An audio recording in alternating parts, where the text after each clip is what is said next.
blinking smoke! It's not a joke! It's not a joke! And no escapes, causing death.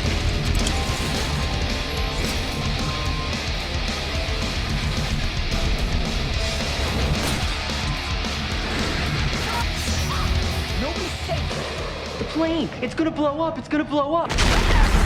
Final Destination, the original. We're going all the way back in time to the year 2000s, to a movie that almost single-handedly kind of represents what horror was like in the 2000s, for better or for worse. Since the new Final Destination Bloodlines is coming out very, very soon, I figured I would travel back into the past and rewatch all of the Final Destination movies and share my thoughts about them with you guys. Now, unfortunately, I just don't have the time to make a big documentary retrospective on the Final Destination franchise. I really wish I could. I'm gonna start working on Scream really soon, and there's just not enough time to write all the scripts and do all the editing and all that kind of stuff. Only one person over here. So instead, I thought I would do a series of videos, and leading up to the release of Final Destination Bloodlines, I would give you guys reviews of the entire franchise one by one, day after day. So we're starting the week of Final Destination, and this is day one. We're going to talk about the original. Now,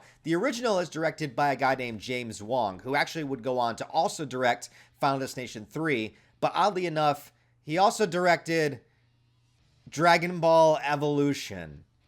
But that was 9 years after Final Destination, so don't worry, he had time to go downhill. And this is a movie and a whole franchise that has lived in the hearts and minds of many, many people growing up over the years, and I kind of really enjoy the fact that it was a horror movie of my generation, like as I was young, as I was getting into horror movies, as I was kind of coming of age. You know, it was in that bracket. I was born too late to truly enjoy the rise of the slasher movies in the 70s and 80s, but during the 2000s, as far as originality goes, I think Final Destination is a wonderful premise for a horror movie, because what you essentially have is a slasher movie that doesn't have a slasher. Instead, the killer is just death itself, not in a physical form, but just the mere idea of death and that inescapable nature of it. We're all afraid at some point that we know, just being mortal, that someday we're gonna die. And I think one of the scariest aspects of life is just never knowing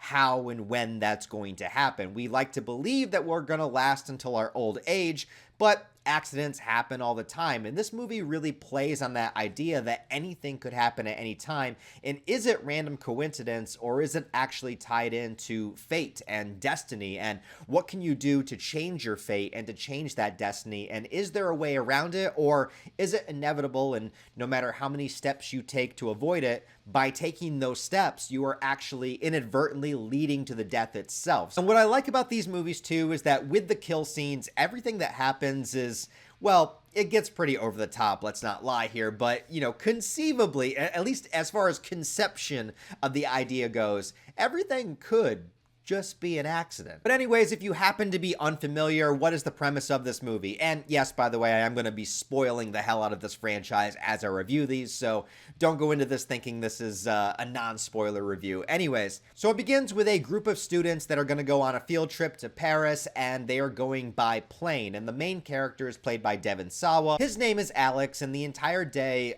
getting to the airport and on the plane, he starts to feel very uncomfortable. He starts to feel like something's not right, something is just off. He keeps noticing little things and little words that kind of connect to other things, and just things are weird, and he knows that things are weird. And the thing that this movie set up that every single Final Destination movie would follow is that it has an opening act that shows you everybody dying at once. And in the first movie, it is this plane crash. He has what he doesn't know is a premonition. He thinks it's real in the moment, and he sees exactly what's going to go down. He sees how the plane malfunctions. He sees the explosion. He sees the side of the plane blow off, the seats fly out, and everybody die one by one until there is this massive explosion killing everybody, himself included. And then as soon as that happens, as soon as he sees his death in his premonition, he comes back to reality at a moment that's about like 5 minutes before the actual disaster. And so then he has a choice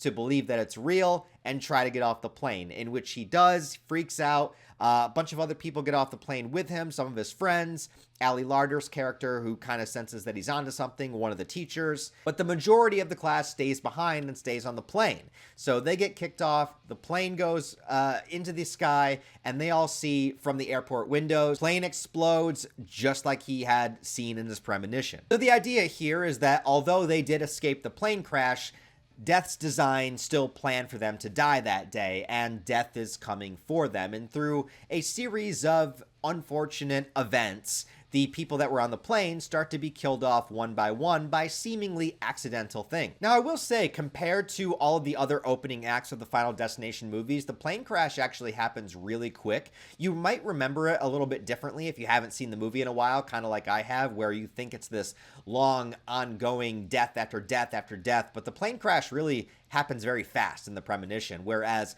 in Final Destination 2 and so on, the opening kill scene, the opening act, it gets a lot more expansive and a lot more specific, but the first one, pretty basic, just plane explodes. And I think the movie strikes a pretty good balance with tone, where it is a bit wacky, but at the same time, it does take itself very seriously. It's very much in line with movies that were popular at the time, like maybe The Faculty, which is another movie I loved from a few years earlier, where it's really having fun with the concept and fun with the premise, while the characters in the movie are, of course, taking it very seriously because this is literally life or death for them. I think that this movie has some of the most tame kill scenes, but also very memorable ones. So the first one is one of the passengers of the plane slips in his bathroom and ends up strangling himself in the shower, and they all think that it's a suicide. And then the second one, which is the most famous and something that has been redone time and time again in many different movies, is when one of the girls is not paying attention, starts complaining, walks into the street, and then just gets sideswiped by a bus out of frame. Then you can just drop fucking dead.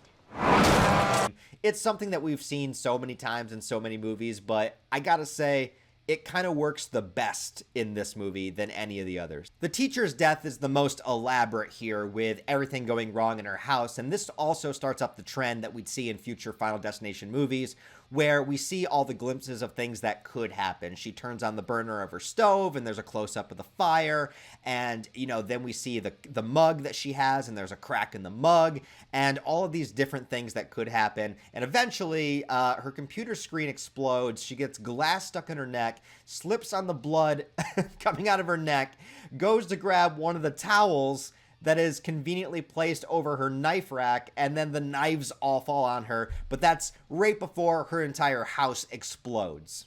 There's also other elements in this movie that would become major staples, and one is the late great actor Tony Todd, who of course is Candyman. He was in the Night of the Living Dead remake, and he's also very, very famous for being part of the Final Destination movies, although he's not a main character. In fact, he's only in one scene of the whole film, but kind of sets up the idea and exposition of what's going on.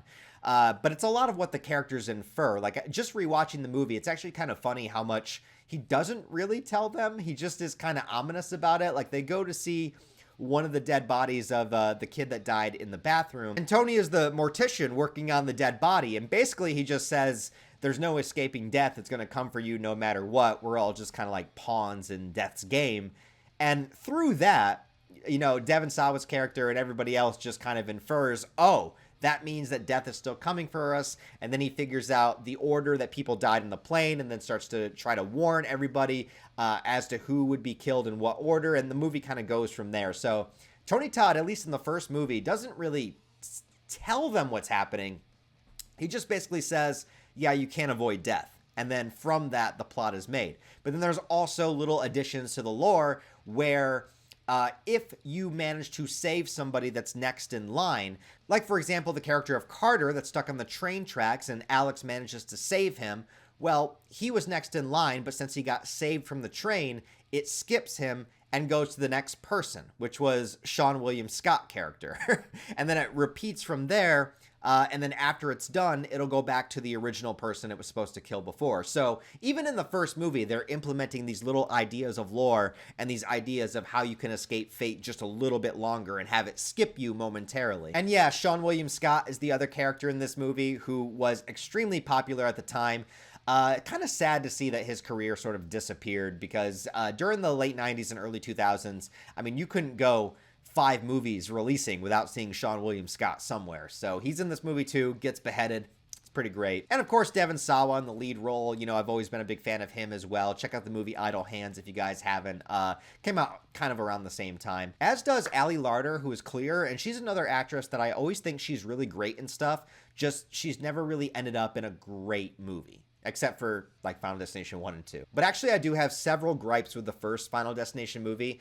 One is the whole side plot with the FBI agents. Now, I get why it's in here, because obviously if you have a kid that says the plane is going to explode, he gets off the plane and the plane does explode, well, yeah, they would be investigating that. But nothing really happens with the FBI agents. Like, they're there to cause a little bit of extra tension, or they take Alex away, you know, to talk to them when he needs to be saving somebody instead. But I don't know. I never really liked this little subplot with the FBI agents. It just kind of feels like it's in there to buy a little bit more time.